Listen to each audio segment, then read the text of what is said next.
നരേന്ദ്രമോദിയുടെ മന്ത്രിസഭയിൽ വരെ ഭിന്നത രൂക്ഷമായി കഴിഞ്ഞിരിക്കുകയാണ്. രാജ്നാഥ് സിംഗും നിതിൻ ജയറാം ഗഡ്കരിയും ഒരു പക്ഷത്തും മറ്റുള്ളവർ മറ്റു രീതിയിലേക്ക്, അതായത് ഇവർക്കെതിരെ നീങ്ങുന്ന രാഷ്ട്രീയ നീക്കം അത് BJPക്കുള്ളിൽ വലിയ കല്ലുകടിയായി മാറിക്കഴിഞ്ഞിരിക്കുന്നു. അമിത്ഷായും മറ്റുള്ള വകുപ്പ് മന്ത്രിമാരും എല്ലാം തന്നെ രാജ്നാഥ് സിംഗിനെതിരെയും നിതിൻ ഗഡ്കരിക്കെതിരെയുമാണ് എന്നുള്ള കൃത്യമായിട്ടുള്ള റിപ്പോർട്ട്, അതായത് അതനുസരിച്ചുള്ള നീക്കമാണ് ഇപ്പോൾ വന്നിരിക്കുന്നത്. പ്രതിരോധ വകുപ്പിനെയാണ് രാഹുൽ ഗാന്ധി വയനാട് ഈ ദുരന്തമുണ്ടായപ്പോൾ ആദ്യം വിളിച്ച് കാര്യങ്ങൾ അറിയിച്ചതും എല്ലാ അടിയന്തര സഹായം നൽകണമെന്ന് പറഞ്ഞതും.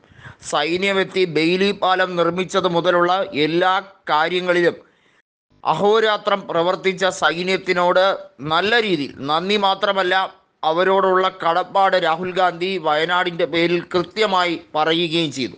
അതേസമയം ആഭ്യന്തര വകുപ്പ് ഒരു രീതിയിലും സഹകരിച്ചില്ല എന്നുള്ളതാണ് യാഥാർത്ഥ്യം. അമിത്ഷാ വൈരാഗ്യ ബുദ്ധിയോടുകൂടി നീങ്ങുന്നത് കേരളത്തിന് ഗുണകരമല്ല എന്ന് മാത്രമല്ല, കേരളത്തോട് ഇത്രയധികം കടുത്ത അവഗണനയും പ്രതികാര ബുദ്ധിയും അത് ഒരിക്കലും ഒരു രാഷ്ട്രീയക്കാരന് ചേർന്നതല്ല എന്നുള്ളതാണ് യാഥാർത്ഥ്യം.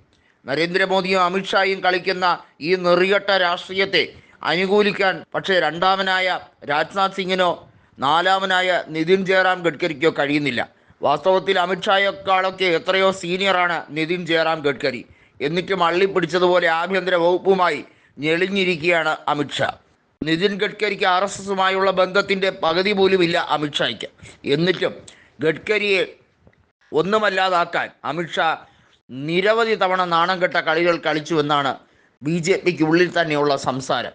ഏതായാലും ഗഡ്കരി കൃത്യമായിട്ടുള്ള നിർദ്ദേശങ്ങൾ നൽകിയിരിക്കുന്നു. വയനാട്ടിലെ റോഡ് കൺസ്ട്രക്ഷൻ ഉൾപ്പെടെയുള്ള കാര്യങ്ങളിൽ ഗഡ്കരി കൃത്യമായി പറഞ്ഞു, അതെല്ലാം തന്നെ പുനർനിർമ്മിക്കുന്ന കാര്യത്തിൽ നിങ്ങൾ ഒട്ടും ഭയപ്പെടേണ്ട കാര്യമില്ല, എല്ലാം കേന്ദ്ര പദ്ധതികളിലേക്ക് ഉൾപ്പെടുത്തുന്ന രീതിയിലേക്കായിരിക്കും എന്ന സ്ഥിതിവിവര കണക്കുകൾ തന്നെയാണ്. എന്നാൽ ഒരു രീതിയിലും ആ കാര്യങ്ങളിലൊന്നും ഒരു സമാശ്വാസ വാക്ക് പറയാൻ തൃശ്ശൂർ MP ആയ സുരേഷ് ഗോപി തയ്യാറാകുന്നില്ല. സുരേഷ് ഗോപിയോട് മാധ്യമങ്ങൾ തിരിച്ചു ചോദിച്ചു, നിങ്ങൾ കേന്ദ്രത്തിൽ നിന്നും എന്തെങ്കിലും സഹായം വാങ്ങി തരേണ്ടതല്ലേ? ഉടനെ ക്ഷുഭിതനായ ഒരു സുരേഷ് ഗോപിയാണ് ജനങ്ങൾ കണ്ടത്. അതായത് തൃശ്ശൂരിൽ നിന്നും ജയിച്ചു കഴിഞ്ഞപ്പോൾ അദ്ദേഹത്തിൻ്റെ തനി നിറം വെളിച്ചത്തായി എന്നാണ് ജനങ്ങൾ പറയുന്നത്. തൃശ്ശൂരിൽ അദ്ദേഹത്തിനെ ജയിപ്പിച്ചു വിട്ട ജനങ്ങൾ വിഡ്ഢികളായി കഴിഞ്ഞിരിക്കുന്നുവെന്ന് ചിലർ കൃത്യമായ രാഷ്ട്രീയ നിരീക്ഷണം നടത്തുന്നത് വെറുതെ ആവുന്നില്ല.